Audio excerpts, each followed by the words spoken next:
welcome back dito lang po sa kusina ni Tita Ching. Yan. Welcome back sa mga my followers na laging sumusuporta sa aking mga videos. And sa akin naman, sa mga bago naman po na napadaan lang ngayong gabi sa aking premiere sa aking channel, welcome, welcome. And kung hindi pa tayo magkaibigan, please hit the subscribe button, smash that notification bell para po kayo laging updated sa mga videos na i-upload ko. Maraming salamat po guys. Now, ngayong gabi po ay magluluto po tayo ng sweet and sour chicken. Yan. So, eto na po ang ating mga ingredients. Ipapakilala na natin. Alright guys, so I have here 500 grams of breast chicken. So, for this breast chicken, ito po ang ating panghalo. Spices. Salt. And white pepper powder that I'm gonna use. Yes, ground white pepper I'm going to use there. And of course, for the sauce later, so I have this 4 tablespoons of ketchup, 3 tablespoons of sugar, and 3 tablespoons of white vinegar, and a 3/4 teaspoon of dark soy sauce. So that is for the sweet and sour sauce later. For the butter, I'll have here corn flour. No. This is an all-purpose flour. Corn flour. That's a corn flour. Baking powder. And salt. And I have here as well for 1 egg white. And 4 tablespoons of water. Chilled water. Yan. And this one is for later. Okay, so next na gagawin? Okay, so what we gonna do next is to mix this 4. We'll mix them together para sa ating sauce mamaya. And then we will then set aside after. Okay.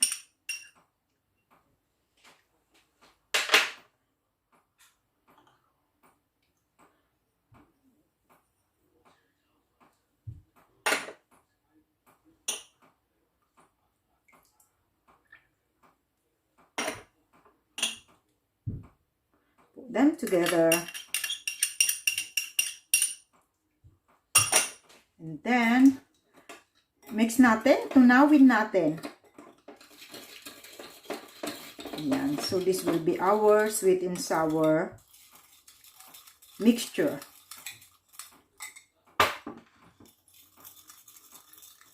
So, we will mix it until the sugar has been dissolved.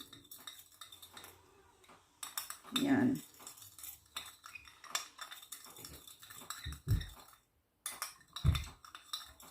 There we go.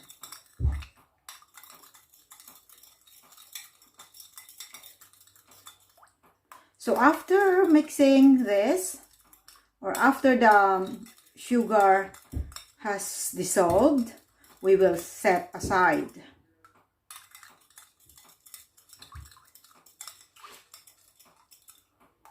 Okay. Okay. So the next step is to mix all these last ingredients to make a smooth batter. Okay. Oh, I think I'll better mix them. Okay, that's fine. Okay.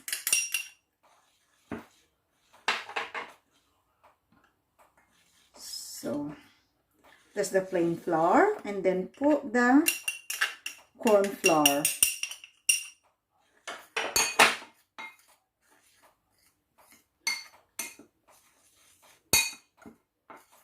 Okay. Then, baking powder.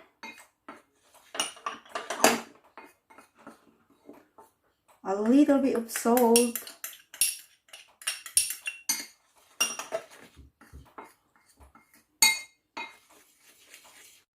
Okay, I'll took the whisk. Yeah. And then so all the dry is already there, the dry ingredients. So I'll then put the white eggs.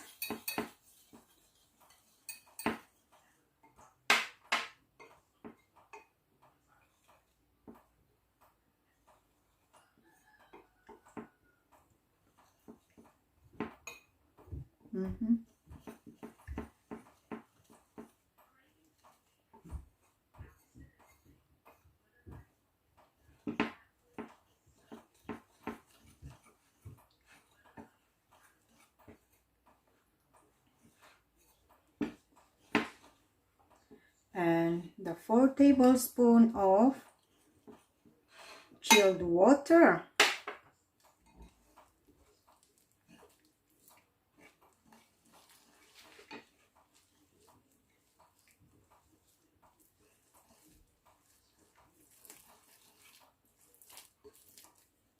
There we go.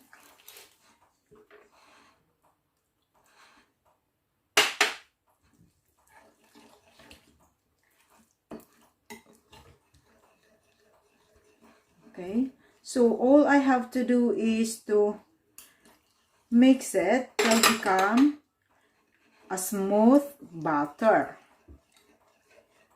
Okay,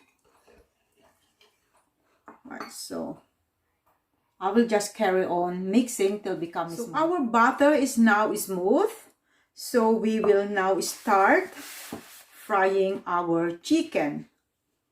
Okay, so because we are going to deep fry, I will use my smallest saucepan that I can find in my kitchen para mas tipid ako sa mantika, guys, kasi ang ginagamit ko olive oil. Eh mas mahal ang olive oil, kaya ito para mas mabilis. So, painitin muna natin para mas konti ang magagamit na mantika. Okay.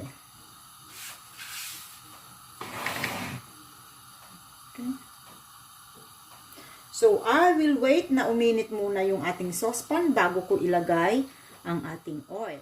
So, I think it's hot now. So, I will then put my olive oil.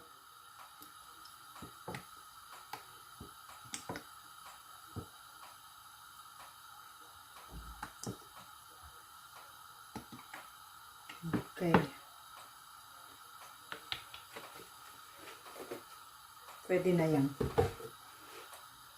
And again, antayin ko lang po siya na uminit bago natin ilagay ang ating piprituhin na breast chicken. So what we're gonna do is take one piece and then i-dip natin sa ating butter na ginawa bago natin i-piprito. And then we will fry it about 4 to 5 minutes or till become brown.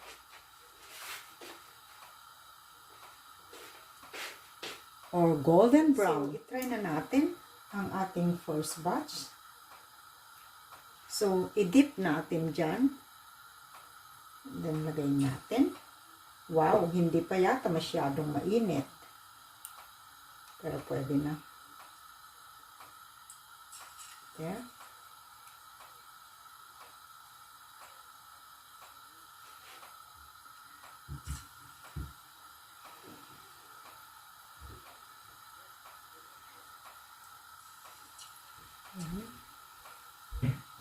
Antayin natin till they become golden brown.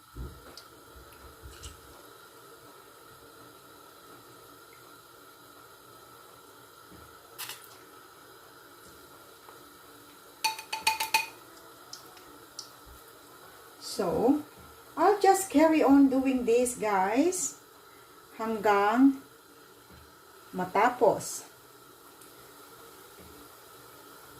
ang ating chicken.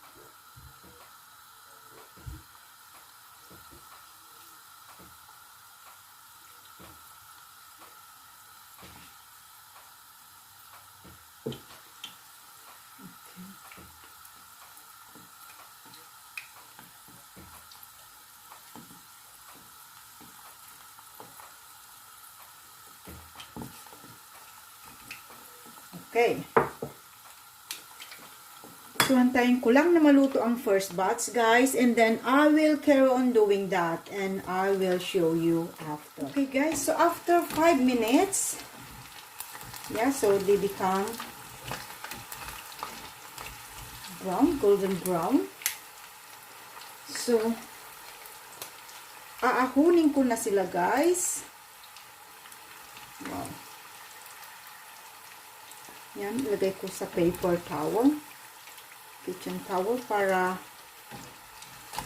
ma-drain yung excess na oil.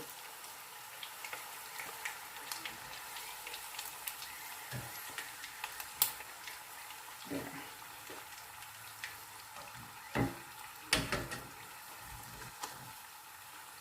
Okay.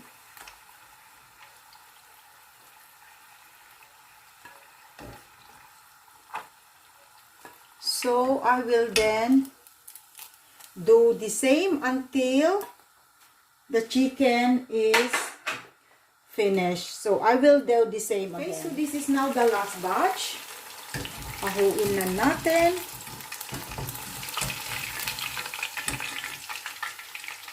Yan.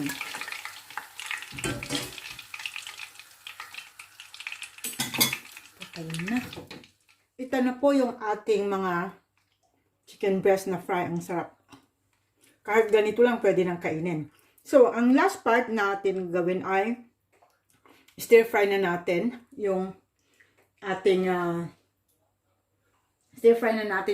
bell pepper para maihalo na natin yung ating sweet and sour sauce. Dito natin na iluluto. Final na luto. Ayan. So, as usual, initin natin and then lagyan ng konting oil again.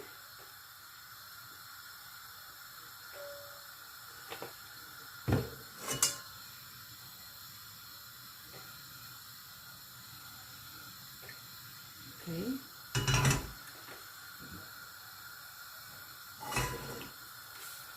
I-stir fry lang natin ng on high heat itong ating bell pepper once na mainit na.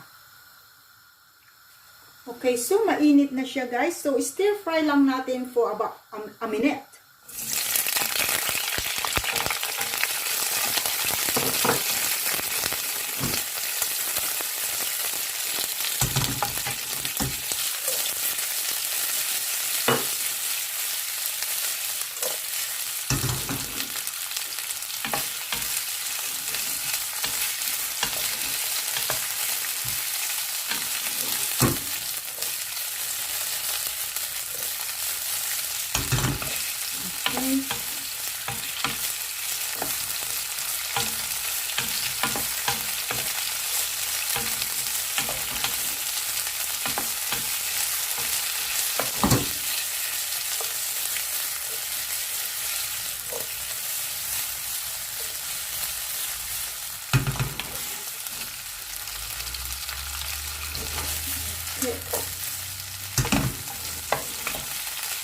Okay, so after a minute, ilagay na natin yung ating mixture kanina. Okay, one side.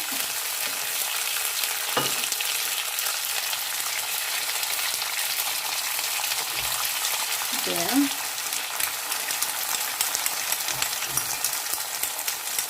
So, hayaan natin na maluto for about 2 minutes. Guys, ilagay na natin yung ating deep fried chicken. And then, we will then cook for about another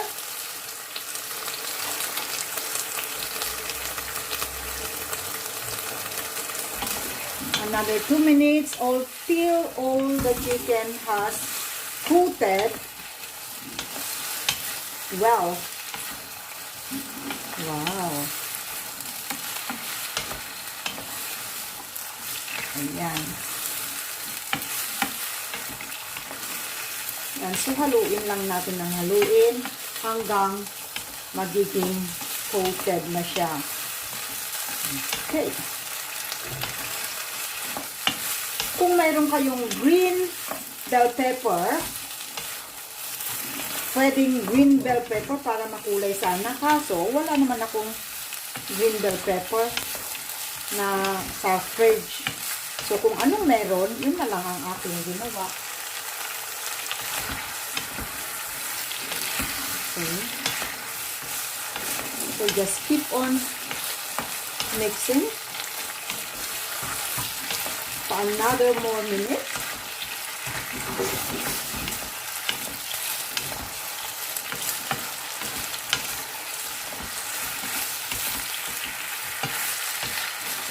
Okay. This is now looking nice, looking yummy. Sweet and sour chicken.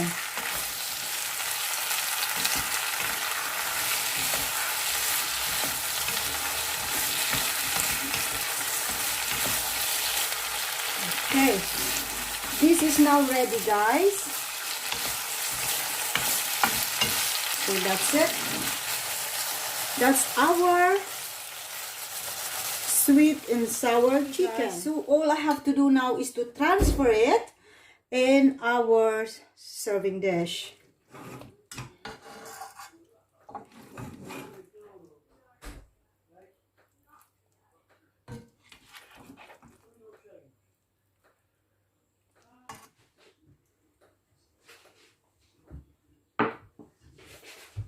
Okay, so now here is our sweet and sour chicken. There. Nice. Okay, guys, so we are now going to have our dinner supper. So, shout out ko muna ang ating mga channel members. So, ito na po sila. And please do connect to all my channel members, guys. Thank you very much. So, special shout out sa ating mga channel members, Alni TV, Theus Vlog, Bells Japan, Lucy Takuban, Shy Heart Explorer, Cecilia B. Ireland, Bianca Puppet, The Beef Channel, Noreen EY, Rudes Lagura, Kuya Pards, Nodomar Sonyo Vlogs, Dominador Soltes, Arnel Monilon, Kuya Mo Aris, Engineer Marty, Louis Fernandez, Maymay Cuisinira Pampanga, Bambam Hermes, Lolito Vlog TV, and Rosa Wagner USA. Thank you very much, guys, for watching. See you again tomorrow. Keep safe, everyone.